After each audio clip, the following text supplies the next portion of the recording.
สบายดีพี่น้องที่รักของพระเจ้าทุกท่านวันนี้เป็นวันที่13ของเดือนธันวาคมคือเดือน12ซึ่งพวกเขาติดตามพระเยซูคริสต์วันต่อวันหรือมานาประจำวันเป็นอาหารฝ่ายจิตวิญญาณได้ว่าดังนี้จงบริสุทธิ์คำว่าบริสุทธิ์บ่ได้หมายถึงการเป็นคนดีแต่หมายถึงผู้ที่ถูกแยกไว้ต่างหากเพื่อเรานี่คือสิ่งที่เจ้าจะได้รับผ่านช่วงเวลาแห่งการเฝ้าเดียวเมื่อเจ้าเข้ามาหาเฮาและให้ความคิดจิตใจของเจ้าจดจ่ออยู่ที่เฮาเจ้าก็จะได้รับการเปลี่ยนแปลงและถูกสร้างใหม่ตามพระประสงค์ของเฮาพระพรที่ได้จากการเข้ามาใช้เวลาอยู่กับเฮามีมากมายนับบ่ถ้วนเมื่อเจ้าได้เข้ามาอยู่ในความสว่างของเฮาเจ้าก็จะได้รับการเยียวยารักษาทั้งด้านอารมณ์และร่างกายเจ้าจะได้รับประสบการณ์การใกล้ชิดกับเฮาซึ่งจะเป็นสิ่งที่เสริมสร้างความเสื่อของเจ้าและเติมเต็มเจ้าด้วยสันติสุขลูกเอ๋ยเมื่อเจ้าเข้ามาหาเฮาเจ้าก็ได้เปิดรับเอาพระพรอันมากมายที่เฮาได้จัดเตรียมไว้ให้แก่เจ้าเจ้าจะกลายเป็นพระวิหารของพระวิญญาณบริสุทธิ์ผู้สามารถทำทุกสิ่งภายในเจ้าและผ่านทางเจ้าได้หลายยิ่งขึ้นกว่าที่เจ้าทูลขอหรือคิดและนี่เป็นเพียงพระพรบางประการของการเข้ามาใช้เวลาอยู่กับเราเท่านั้น2เทสโลนิกบทที่1ข้อ10เพลงสรรเสริญบทที่27ข้อ4 1โครินธ์บทที่6ข้อ19เอเฟโซบทที่3ข้อ20เมื่อพระองค์เสด็จมาปรากฏในวันนั้นเพื่อรับเกียรติยศพร้อมทั้งไพผลบริสุทธิ์ทั้งหมดของพระองค์และเป็นการอัศจรรย์ใจในท่ามกลางผู้ที่เชื่อทุกคนรวมทั้งพวกเจ้าพอได้เชื่อถ้อยคำซึ่งพวกเขาได้ประกาศแก่พวกเจ้านั้นเมื่อบุตรมนุษย์เสด็จมาในสง่าราศีพร้อมด้วยฝูงเทวดาของพระองค์นั้น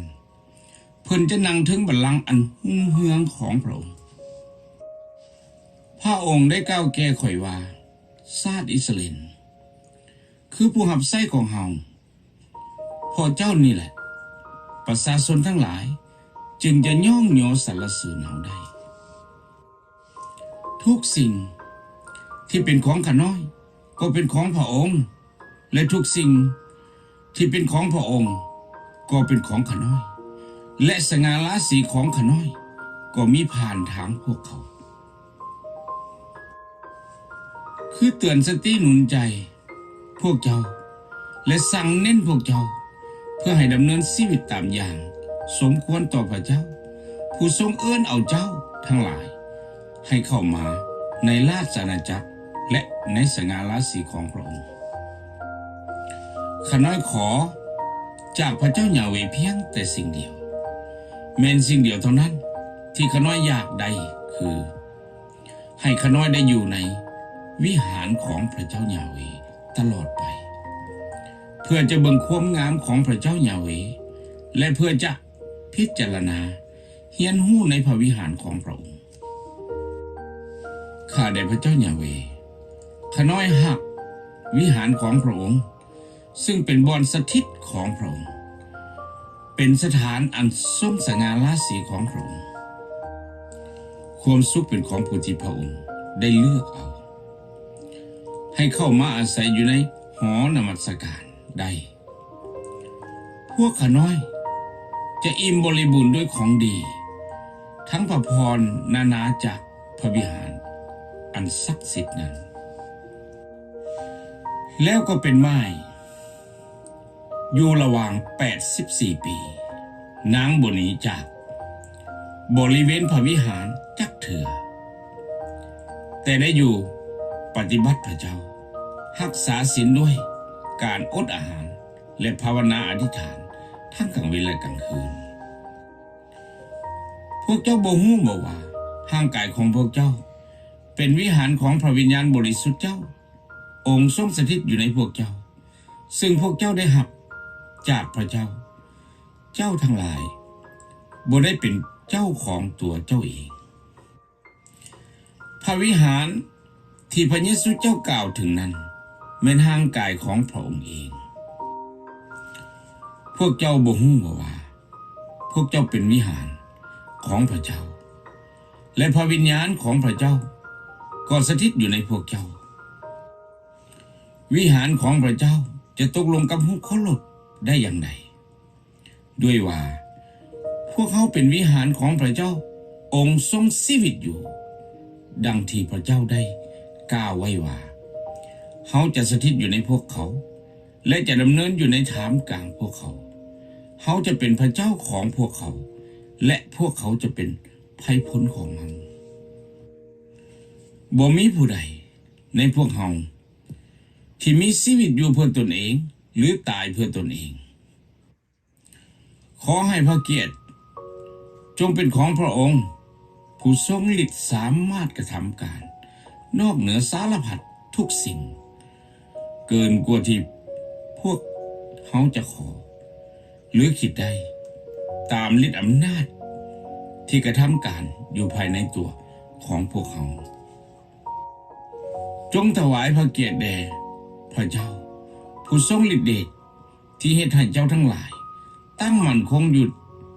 ตามข่าวประเสริฐเรื่องพระเยซูคริสต์เจ้าที่เฮาประกาศนั้นและตามการเปิดเผยให้เห็นถึงความจริงอันลึกลับซึ่งได้ถูกปกบังไว้มาตั้งแต่โบราณกาลพุนจงถวายพระเกียรติแด่พระเจ้าผู้ทรงฤทธิ์เดชที่เฮ็ดให้เจ้าทั้งหลายตั้งมั่นคงอยู่ตามข่าวประเสริฐเรื่องของพระเยซูคริสต์เจ้าที่เฮาประกาศนั้นและตามการเปิดเผยให้เห็นถึงความจริงอันลึกลับซึ่งได้ถูกปกบังไว้มาตั้งแต่โบราณกาลพุนเหมือนดังที่มีคำเขียนไว้แล้วว่าสิ่งที่ตาบ่เห็นหูบ่ได้ยินและสิ่งที่มนุษย์คิดบ่ออกแม้นสิ่งนั้นแหละที่พระเจ้าได้ทรงจัดเตรียมไว้ให้แก่คนทั้งหลายที่รักพระองค์เพราะเหตุนี้แหละเขาจึงทนการหนักหน่วงด้วยอดสาสู้ตามพระกำลังของพระองค์ผู้ทรงโปรดกระทำด้วยฤทธิ์อำนาจในตัวเขาอยู่เอเมนขอพระเจ้าได้รับเกียรติและขอพระเจ้าอวยพรพี่น้องทุกทาง